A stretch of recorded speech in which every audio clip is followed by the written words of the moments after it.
நீங்க night AC ரூம்ல தூங்குறவங்களா இருந்தா இந்த வீடியோவை ஸ்கிப் பண்ணாம பாருங்க. உங்களோட ஹெல்த்துக்கும் உங்க ஃபேமிலி குழந்தைங்களோட ஹெல்த்துக்கும் ஒரு இம்பார்ட்டன்ட் மெசேஜ் இந்த வீடியோல இருக்கு.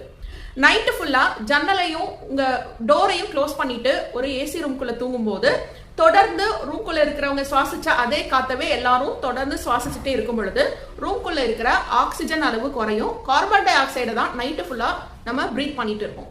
அப்ப நம்மளோட பிரெயினுக்கு கிடைக்க வேண்டிய ஆக்சிஜனோட அளவு குறையும். தொடர்ந்து மாசக்கணக்கா இந்த மாதிரி ஒரு ஸ்டேட்ல நம்ம தூங்கிட்டு வரும்பொழுது இன்டர்னல் ஆர்கனும் டேமேஜ் ஆகும். இது உங்க குழந்தைகளோட மெமரி பவரை குறைக்கும். மார்னிங் எந்திரிக்கும் போது ரொம்ப ஸ்லீப்பியா டயர்டா ஃபீல் பண்ண மாதிரி இருக்கும். அப்ப இதுக்கு என்னதான் தீர்வு? இந்த வெயில் காலத்துல ஏசியை போட வேண்டாமா அப்படின்னு கேட்டா தாராளமா நீங்க ஏசி யூஸ் பண்ணலாம். ஆனா உங்க விண்டோஸை கொஞ்சமா ஒரு சின்ன அளவுல ஓபன் பண்ணி வச்சு நீங்க தூங்குனீங்கன்னா உங்களுக்கு ஆக்சிஜன் சர்க்குலேஷன் உள்ள இருக்கும். பிளஸ் நீங்க கோல்ட் வெதர்லயும் தூங்க முடியும். ஸோ இந்த டிப்பை ஃபாலோ பண்ணி பாருங்க. உங்களோட ஃபேமிலி ஹெல்த்தை இம்ப்ரூவ் பண்ணுங்க.